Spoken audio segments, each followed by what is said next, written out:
Doing a classic blend door actuator job, and this one I knew it was going to be the actuator, but I didn't expect to find it exploded. I don't know what that's all about.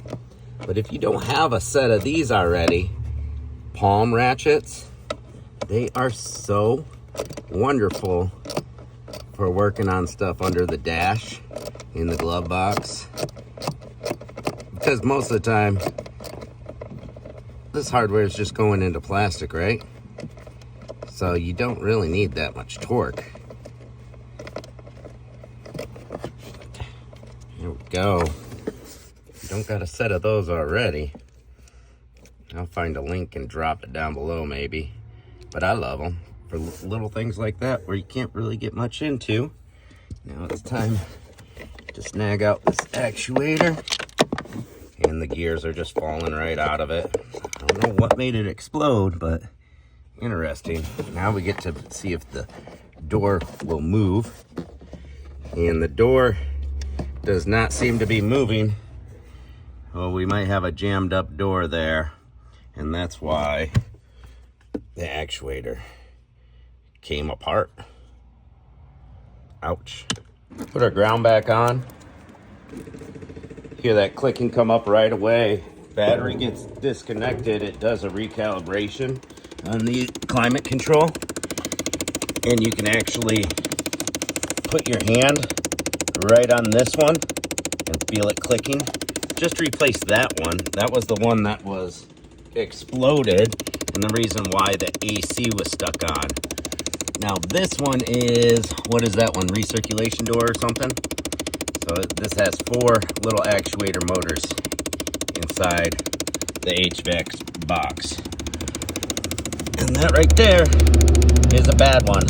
So when I was inside there, I noticed that one was unplugged forcefully. And this came from a used car lot, and it's been having some issues. Somebody had unplugged that one knowing it was bad. Why wouldn't they just replace it?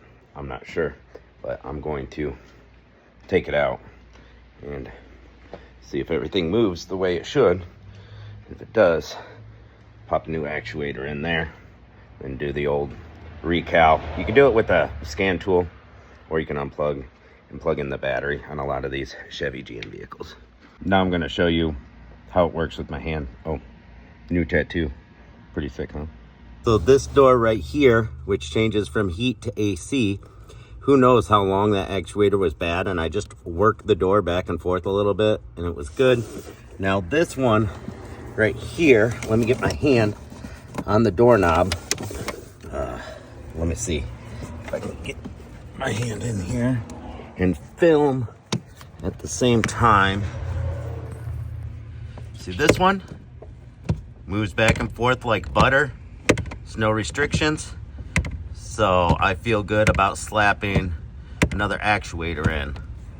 This is the Dorman 604-108 air door actuator, and some people will dog on these, but I have yet to have one fail that I've installed. So all kinds of warnings, read your paperwork, and you'll have 3 of these in these cars, and then one other actuator that looks different. I think that one's for the mode door or something. So your modes are gonna be those controls right there. And you got your recirc door, which is the one we're doing now, and then your blend door, which is your hot and cold. This one's gonna bolt in kind of like with the wiring harness up. You can see this one's wiring harness up and pointed towards the middle of the car. I can't film this and install it at the same time. Once again, that palm wrench is key. All installed now. Got that one and that one in. Now we plug the battery back in so it can do its recalibration and listen for any more da-da-da-da-da-da-da-da-das. So we go like that. There we go. And it is not going da-da-da-da-da-da-da anymore.